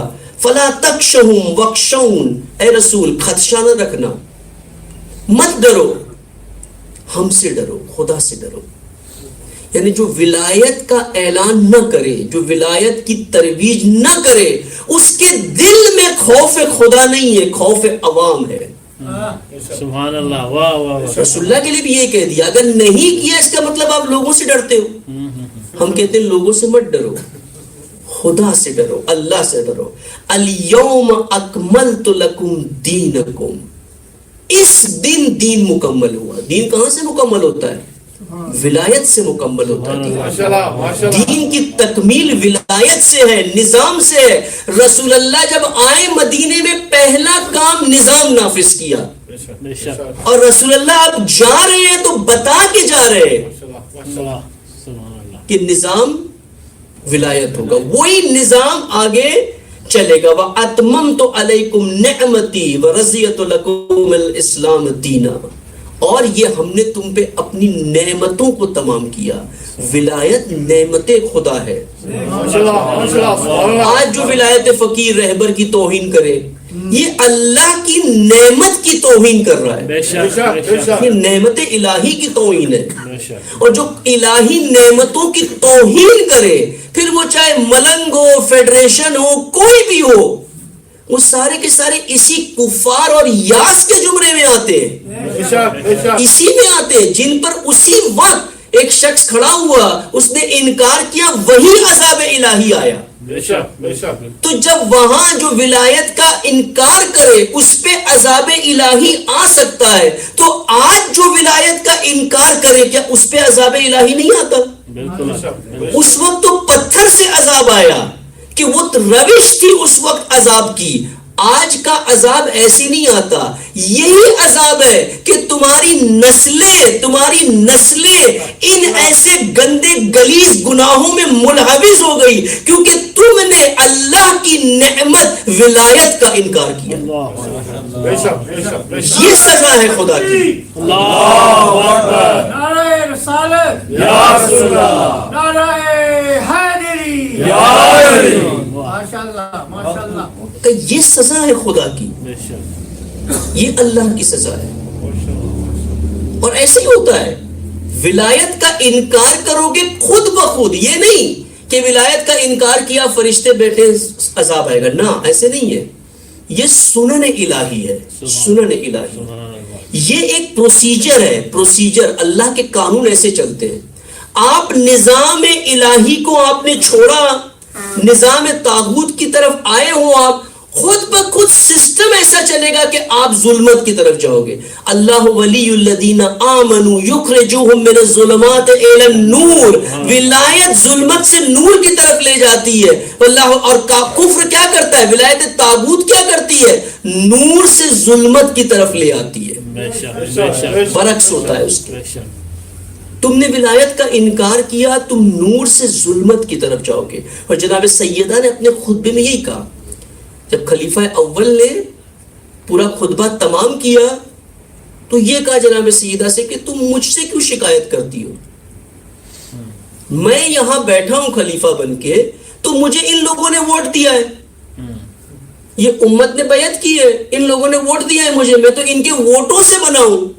جناب سیدہ نے وہیں ان کا رخ کیا، سارے صحابی موجود تھے، کہ تمہیں پتا ہے تم نے کیا کیا ہے؟ اس کا نتیجہ ذلت ہے تمہارے لیے، مستقبل میں ذلیل و رسوا ہو جاؤ گے تم. تم نے ولایت کو ترک کیا اور خاموش رہے. ابھی آئیں گے اس واقعے کی طرف بھی تھوڑا سا، تاکہ یہ کھل کے بات آگے پہنچ جائے. میں بہت سرسری جا رہا ہوں اس کے اوپر زیادہ، کیونکہ وقت کتنا نہیں ہے اس موضوع کو. اب جیسے رسول اللہ نے اعلان کیا، دشمن یہ نہیں کہ پریشان ہو کے بیٹھ گیا، ہاتھ پہ ہاتھ رکھ دیا کہ اب ہم کچھ نہیں کر سکتے. فوراً وہیں سے پلاننگ شروع کی کہ اب یہ مسئلہ کیسے حل کیا جائے. رسول اللہ کی رحلت ہوتی ہے اسی دن سارے کے سارے جمع ہو گئے. کہاں؟ سقیفہ میں. اب دیکھیں سقیفہ میں جو جمع ہوئے نا، وہ امت نہیں تھی. وہ کون تھے؟ وہ پارٹی کے لیڈرز تھے، سارے ملا، سارے قبائل کے سردار. یہ طبقہ تھا، یہ طبقہ وہاں جمع ہوا. مہاجر اس میں دو ہی تھے، اکثر اس میں انصار کے قبیلے کے تھے کچھ، اور قریش پہنچ نہیں پائے. اصل ٹارگٹ قریش کا تھا کہ یہ ہم نے ٹیک اوور کرنا ہے سارا. ابو سفیان کا ٹارگٹ تھا. ابو سفیان اس وقت باہر تھا، کسی مشن پر تھا، وہ نہیں تھا وہاں پر. انہوں نے فوراً جمع ہو کر کے پلاننگ کی، اور بہرحال جو بھی وہاں پر ابحاث ہوئے، بحث ہوئی. ایک بڑی انٹرسٹنگ بحث ہے جس پہ امیر المومنین نے بھی بہت اچھا کہا ہے، کہ وہ کسی ایک شخص نے وہاں پہ امیر المومنین کا نام لیا کہ یہ تو اعلان ہو چکا ہے، یہ کیا آپ باتیں کر رہے ہو یہاں، یہ کیا پارٹی کی الیکشن دے رہے ہو، ووٹ ڈال رہے ہو، یہ تو اللہ تو اپنا نظام بتا چکا ہے کیا ہے، یہ تم کس میں لگے ہوئے ہو، کن چکروں میں ہو. آج بھی ایسا ہوتا ہے نا کہ سارے کے سارے لگے ہوتے، ایک استاد کھڑا ہوتا ہے، وہ کہتا ہے بھائی تم کدھر لگے ہوئے ہو، خدا کا نظام کہاں ہے؟ وہ تو موجود ہے نا، وہ تو موجود ہے نا، اس کی طرف نہیں آتے ہو تم. انہوں نے کہا بات تو ٹھیک ہے تمہاری، لیکن ایک مسئلہ ہے. مسئلہ کیا ہے؟ کہ مسئلہ علی کی شخصیت میں. کیا پرابلم ہے علی کی شخصیت میں؟ کہ علی متنازع کنٹروورشل شخصیت ہے. علی نے قریش کے بھی بڑوں کو مارا ہے، علی نے یہ بھی کیا ہے، اور علی تو اسی طرز پہ حکومت کریں گے جس پہ رسول اللہ نے کی ہے.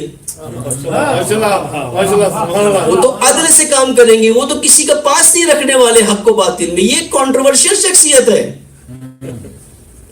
یہ کنٹروورشل شخصیت قبول نہیں ہے ہمیں. یہ کنٹروورشل آپ بندہ لے آؤ گے، اس کو لیڈر بنا دو گے.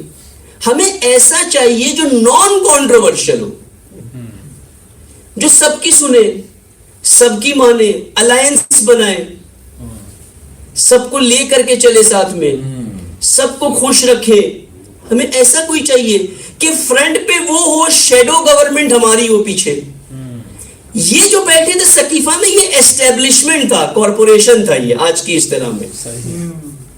فرنٹ پہ کسی اور کو لانا ہے، کام خود کرنا ہے پیچھے سے.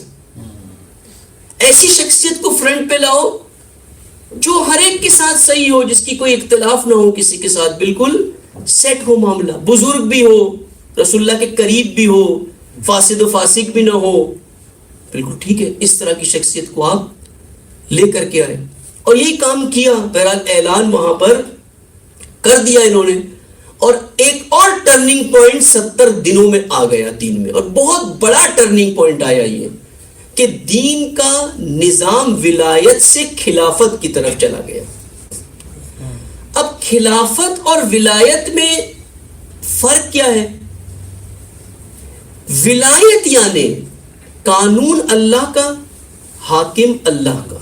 ماشاءاللہ ماشاءاللہ بے شک سبحان اللہ. قانون خدا کا، حاکم خدا کا.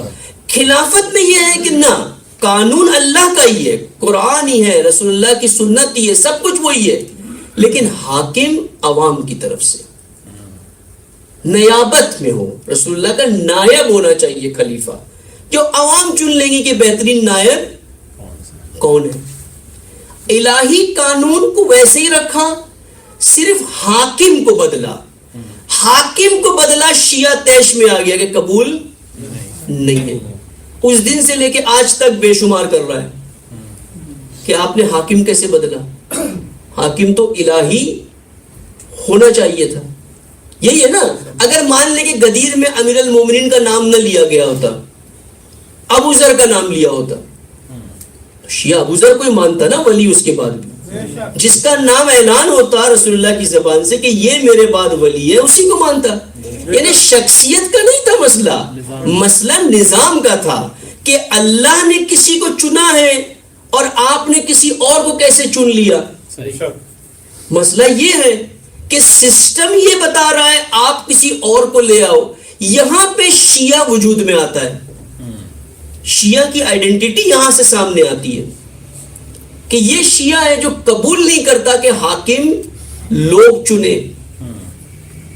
اب 1400 سال گزر گئے. اب خلافت کے بعد ابھی بیچ میں آئے نہیں کہ بیچ میں کیا ہوا، لیکن آج کیا ہے، کون سا نظام ہے ساری دنیا میں؟ ڈیموکریسی، جمہوریت. جمہوریت میں قانون کس کا ہے؟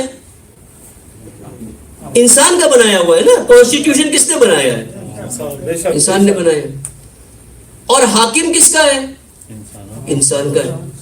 حاکم اکثریت چنتی ہے، قانون اقلیت بناتی ہے. قانون ایک مائنورٹی کے لوگ بناتے ہیں، لا.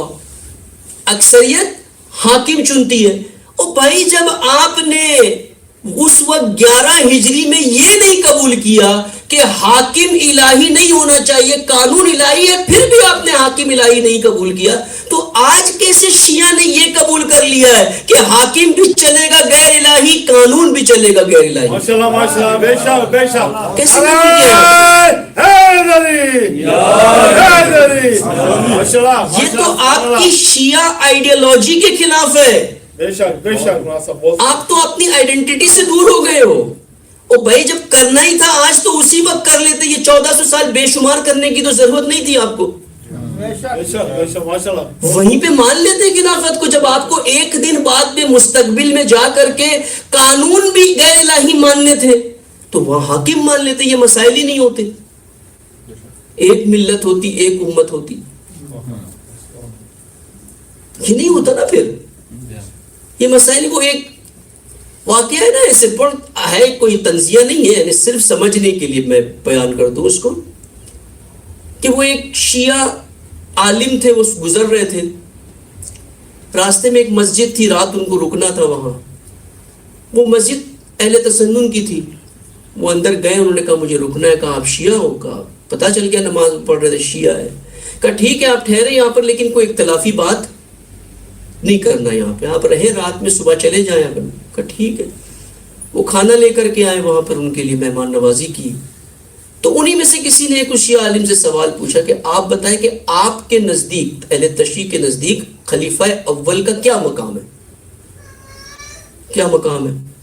تو شیعہ عالم نے کہا بہت آسان ہے کہ خلیفہ اول ہمارے نزدیک رسول اللہ سے زیادہ فضیلت رکھتے ہیں. تو وہ بڑے تیش میں آ گئے کہ یہ تو ہمارا بھی عقیدہ نہیں ہے. رسول اللہ سے آگے خلیفہ اول کا مقام، یہ تو ہم بھی نہیں، آپ تو ہم سے سپر سنی نکلے، یہ کیا ہے؟ تو کہتے میں ثابت کرتا ہوں آپ کو. ثابت کریں کیسے؟ بولے دیکھیے، جب رسول اللہ گئے دنیا سے تو ملت کو اپنے حال پہ چھوڑ کر چلے گئے، اور ملت سقیفہ میں بیٹھی اور اپنا لیڈر چن لیا. لیکن پہلے خلیفہ جب گئے دنیا سے تو بتا کر کے گئے میرے بعد کون ہوگا. تو بتائیں کس کا مقام افضل ہے؟ اس کا جو ملت کو اپنے حال پہ چھوڑ کے چلے جائے، یا جو بتا کر کے جائے کہ میرے بعد کون ہوگا؟ تو انہوں نے کہا اختلافی بات نہیں کرنا ہے، آپ کھائیں اور سو جائیں ابھی۔ تو لاجیکل بات ہے، یہ لاجیکل بات ہے کہ رسول اللہ ملت کو تو چھوڑ کے نہیں جائیں گے نا اپنے حال پہ۔ یہ ممکن ہے کہ سب کچھ کیا اس کے بعد تم جانو تمہارا کام میں چلا جنت میں، یہ تو نہیں ہوگا۔ رسول اللہ نے نظام بنایا، حاکم کا اعلان کیا، ملت نے حاکم کو چھوڑ دیا، اپنی طرف سے حاکم چن لیا۔ بات ٹھیک ہے، چلے چن لیا، قانون تو خلیفہ اول نے کہا بھی کہ میں حکومت قرآن اور سنت رسول اللہ کے مطابق کروں گا، کہا بھی یہ کہ میں ایسی حکومت کروں گا۔ وہاں پر آپ تیش میں آ گئے کہ نہیں قبول کرتے، ہم آج تک پیچھے لگے ہو۔ تو آج تو آپ خود وہی کام کر رہے ہو، بلکہ اس سے آگے نکل گئے ہو کہ آپ یہ بھی نہیں دیکھتے ہو کہ قانون الہی نہیں ہے، اس پہ جا کے مہرے لگاتے ہو۔ یہ کیسے جسٹیفائی کیا آپ نے؟ اہل ولایت نے کیسے قبول کر لیا غیر الہی قانون کو، غیر الہی نظام کو؟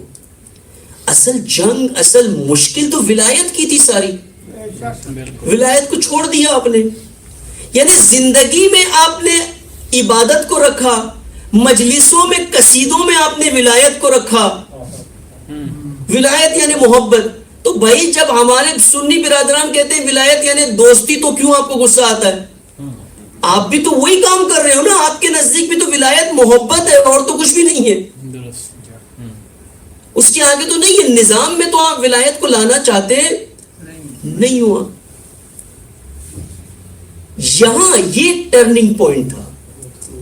خلافت میں تو بدل گیا سسٹم، لیکن جو اصل دشمن گروہ تھا پیچھے قریش، یہ خاموش نہیں تھا۔ اب جب ابو سفیان آیا تو ابو سفیان نے کہا یہ کیا ہو گیا؟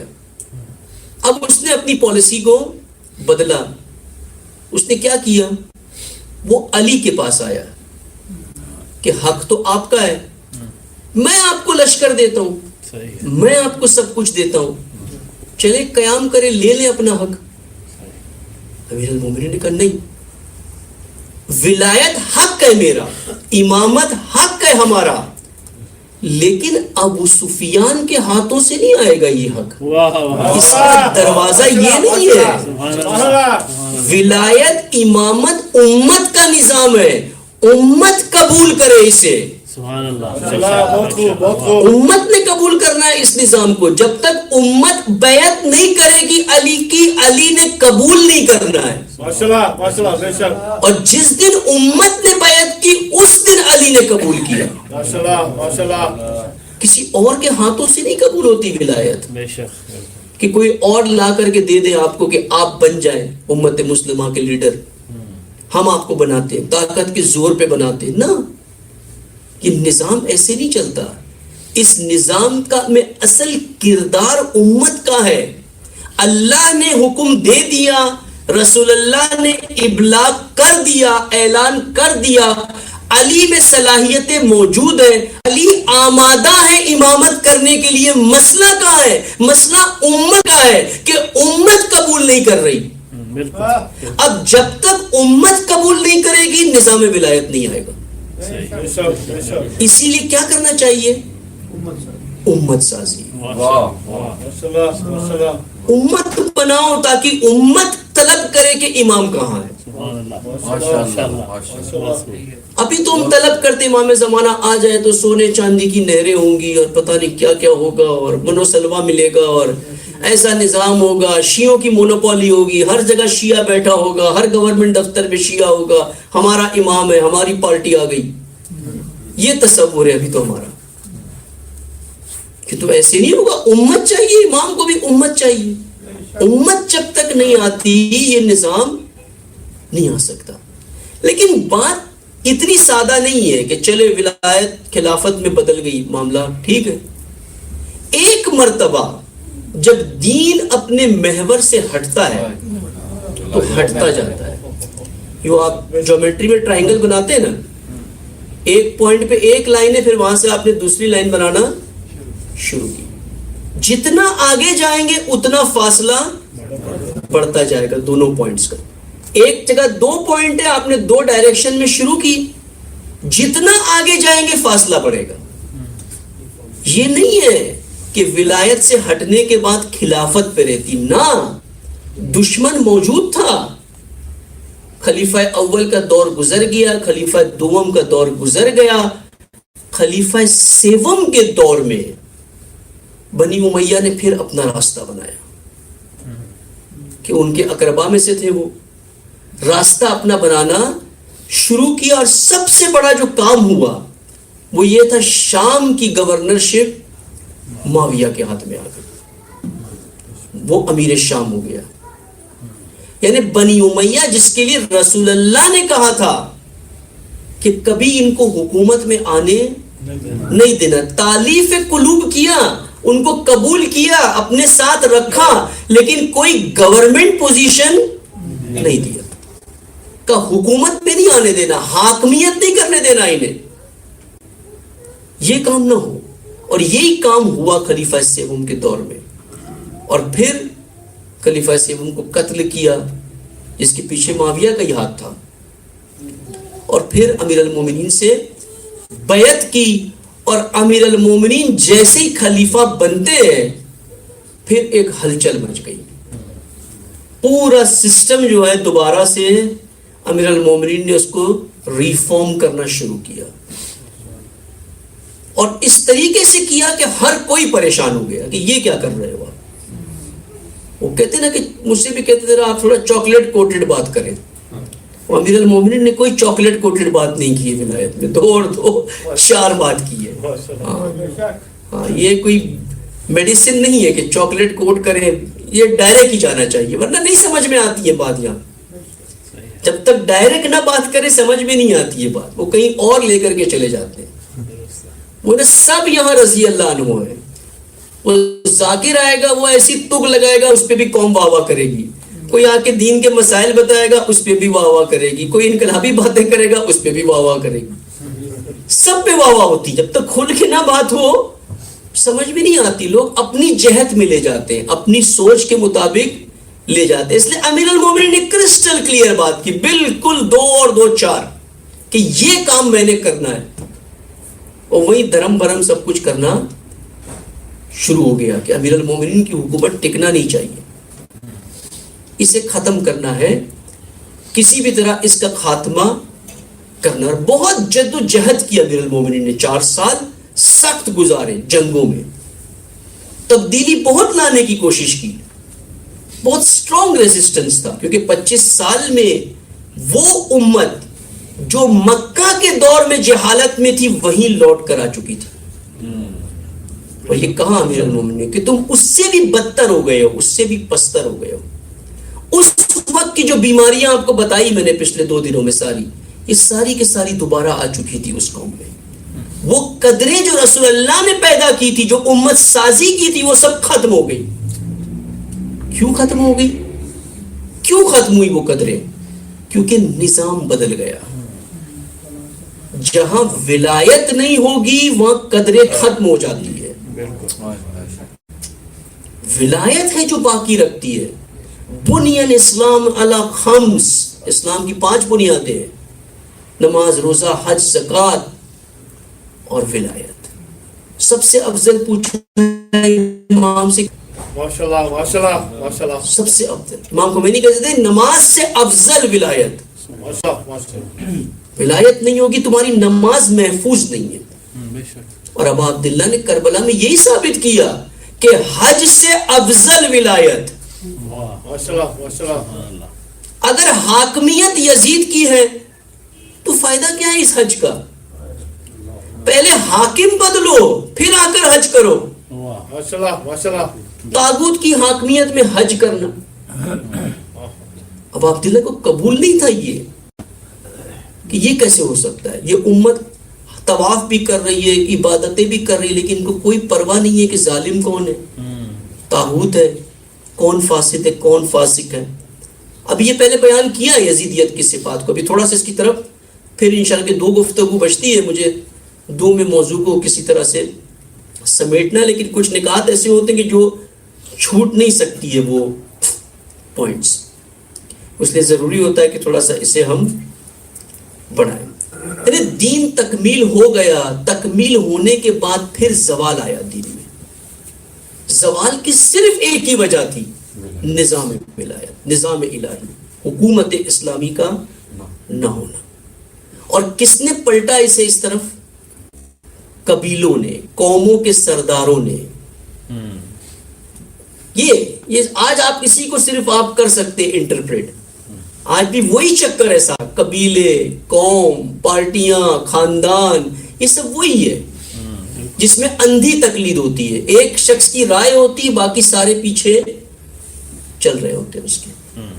اسی وجہ سے نظام ولایت نہیں آتا. اب یہ سوال پہلے بھی اٹھایا تھا، انشاءاللہ آخری گفتگو میں کوشش کریں گے اس کی طرف، کہ اس ملک میں رہ کے آپ کیا بات کرتے ہو نظام ولایت کی. پریکٹیکل ہے یہ کہ یہاں نظام ولایت ہو سکتا ہے، آپ کبھی کر سکتے ہو، اور آپ ایک مسجد نہیں بچا سکتے ہو، وہاں کا نظام نہیں چلا سکتے ہو، آپ ملک کے اندر نظام لاؤ گے، کیسے ہو سکتا ہے؟ یا تو دو مومن آپ ایک ساتھ مل کر کے نہیں بیٹھ سکتے، آپ کہتے ہو نظام ولایت چلانا ہے. تو سقیفہ کی بھی ضرورت نہیں ہے ختم کرنے کو نظامیہ، تو ایسے ہی ہو جائے گا، تو ہے ہی ختم. کیسے ہو یہ کام؟ کیسے امت سازی ہو اس معاشرے میں؟ کیا کرنا ہے اس معاشرے میں؟ ایڈجسٹ کر کے رہنا ہے، جو چل رہا ہے اس کو چلتے رہنا ہے، چلتا ہے چلنے دو، جیسی زندگی ہے. لیکن پھر اس کے نتائج بہت خطرناک ہیں، بہت خوفناک ہے. جو نسلوں میں منتقل ہوگا وہ بہت خوفناک ہے. نہیں بچے گی نسل. الہی سنن الہی ہے یہ، اس سے انکار نہیں کر سکتا کوئی، اس سے انکار نہیں کر سکتا ہے. یعنی یہ پاسبل، یہ معجزے نہیں ہوتے کہ آپ طاغوتی نظام میں رہیں اور اس میں بھی سالم آپ رہیں. آپ گندگی میں کیچڑ میں رہیں اور کہیں جی میں باطہارت ہوں، نہیں ہو سکتا. ابھی کچھ حدیثیں آپ کو پہلے میں نے سنائی تھی نا کہ طاغوتی نظام میں جو رہے اور اس کے خلاف مبارزہ نہ کرے، خدا اس کو وہی سزا دے گا جو طاغوت کو دے گا، وہی سزا دے گا. ابھی کل میں آپ کے سامنے ایک روایت، خطبہ روایت نہیں ہے، عاشور کا خطبہ جو ہے ابا عبداللہ کا، اسی سے ایک اقتباس ہے، اسی میں ابا عبداللہ نے بہت کھل کے بیان کیا، بہت شفاف. وہی میں نے کل کہا نا کہ درد یہی ہے کہ حسین ابن علی کے کوئی خطبے سنانے والا نہیں، کوئی بتاتا نہیں ہے کہ کربلا کیا ہے حسین ابن علی کی زبان سے. کوئی یہ کہنے کو نہیں تیار ہے کہ حسین ابن علی نے کیا کہا. وہ کل انشاءاللہ بھی فرصت اتنی نہیں ہے کہ زیادہ دیر ہو چکی آج بھی، کہ وہ بہت اہم خطبہ ہے اور بالکل آخری وقت کا خطبہ ہے. وہ آخری وقت کا، بالکل شہادت کے قریب کے کلمات ابا عبداللہ کے، اسی موضوع سے متعلق ہے، نظام ولایت سے. عزیزان، کربلا ہوئی اسی لیے، مکے کی جہالت نے رسول اللہ کو تنہا کر دیا، مکہ سے نکال دیا. پھر اسی مکے کی جہالت نے حسین کو مکے سے نکال دیا. اور آج کے دور کی یہی جہالت، یہی قومیت، یہی قبائلیت، اس نے حسین کے مقصد سے ہمیں دور کر دیا. آج ہم دور ہیں مقصد حسین سے، دور ہیں نظام ولایت سے، اسی وجہ سے. یہی جہالت ہے جس نے دور کیا ہے ہمیں.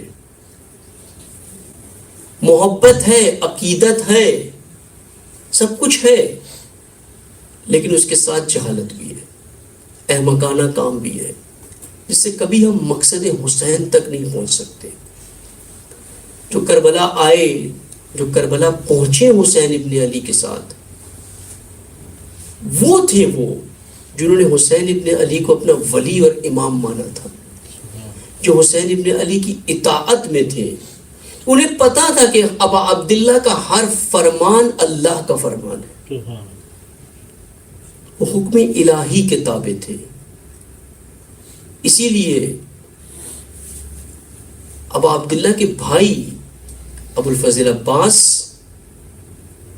کی شخصیت اتنی زیبا شخصیت ہے، کربلا میں اتنی عالی شخصیت ہے کہ خود ائمہ علیہ السلام کی روایت ہے کہ ابو الفضل عباس، ایمان دیکھنا ہے تو ابو الفضل عباس میں دیکھیں، غیرت دینی دیکھنا ہے تو ابو الفضل عباس میں دیکھیں.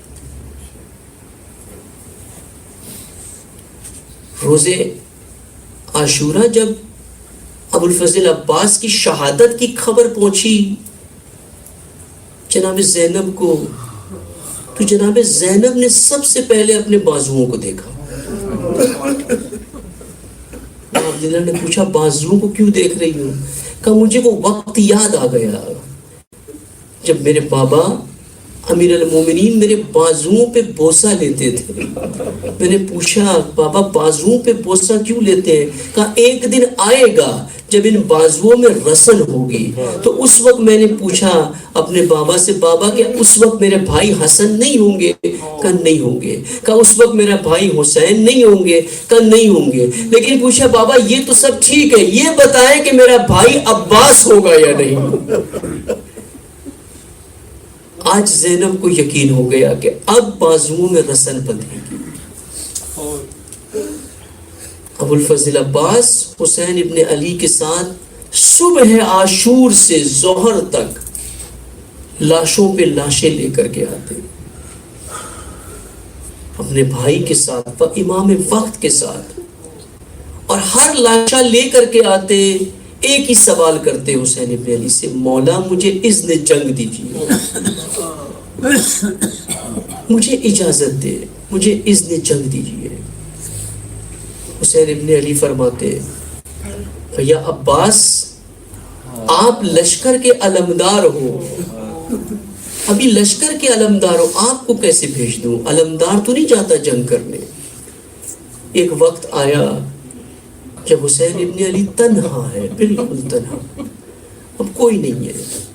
ابو الفضل عباس آتے، پوچھتے مولا حسین سے، مولا اجازت دے جنگ کی.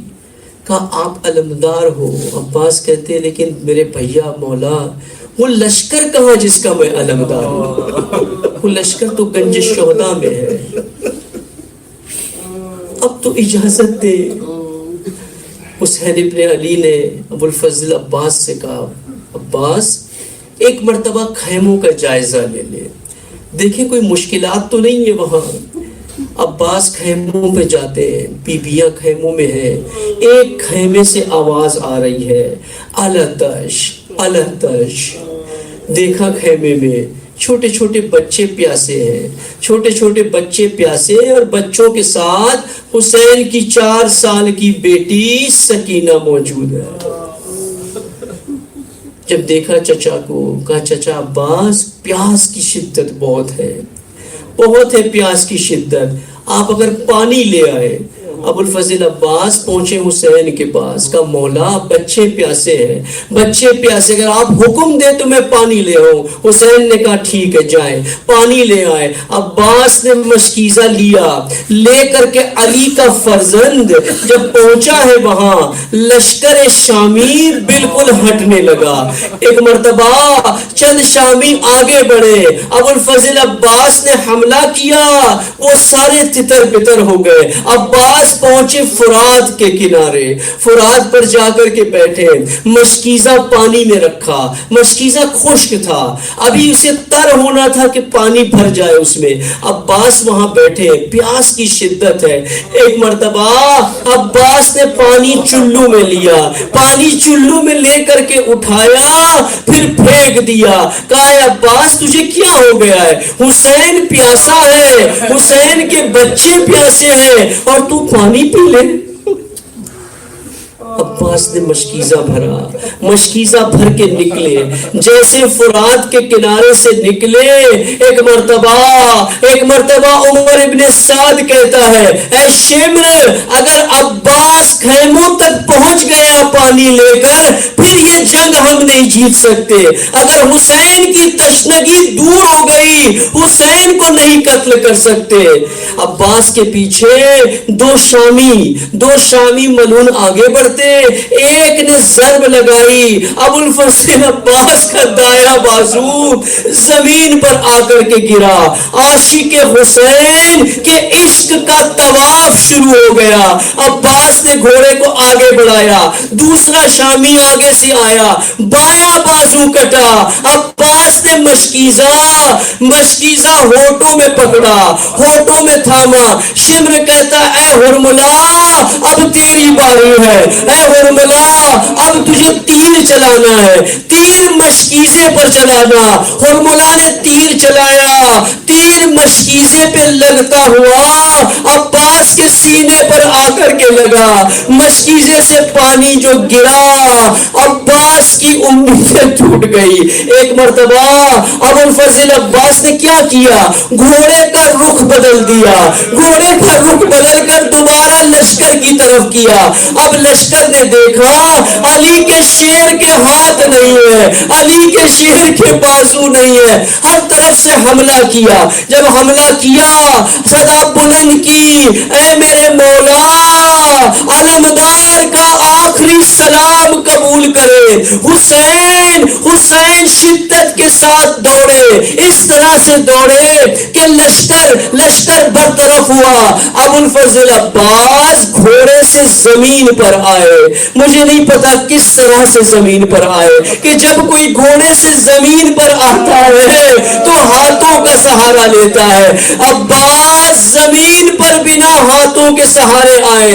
حسین پہنچے، گود میں سر رکھا ابو الفضل عباس کا، دیکھا آنکھوں میں تیر ہے، آنکھوں سے تیر کو نکالا، خون کو برطرف کیا.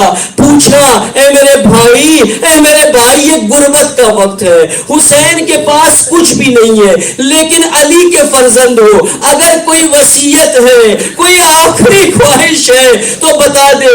کہا مولا ایک وصیت ہے جو آپ پوری کر سکتے ہیں، اس وصیت کا انکار نہیں کرنا. کہا کیا وصیت ہے؟ کہا یہ ہے کہ مولا جب بھی کوئی شہید ہوتا صبح سے لے کے اس وقت تک شہداء کے جنازے ہم مقتل سے اٹھاتے گنج شہداء میں لے جاتے. وہ ایک خیمہ تھا جس میں سارے لاشیں شہداء کے حسین ابن علی جمع کرتے تھے. ابو الفضل عباس نے کہا مولا میری آرزو یہ ہے، میری خواہش یہ ہے کہ میرا جنازہ یہی فرات کے کنارے رہنے دے، کہ میں نے بچوں سے وعدہ کیا تھا، میں نے اپنی بہنوں کا زینب و کلثوم کے پردے کی حفاظت کا وعدہ کیا تھا. یہ ممکن نہیں ہے کہ عباس کا لاشا گنج شہداء میں ہو اور یہ لشکر حرم حسین کی طرف آئے، علی کی بیٹیوں کی چادر لوٹے. رحمت اللہ علیہ قوم الظالمین. ماتم حسین.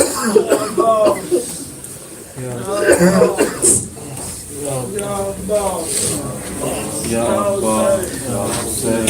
Hussein, Ya Hussein, Ya Hussein, Ya Hussein, Ya Hussein, Ya Hussein, Ya Hussein, Ya Hussein, Ya Hussein, Ya Hussein, Ya Hussein, Ya Hussein, Ya Hussein, Ya Ya Hussein, Ya Hussein, Ya Hussein, Ya Hussein, Ya Hussein, Ya Hussein, Ya Hussein, Ya Hussein, Ya Hussein, Ya Hussein.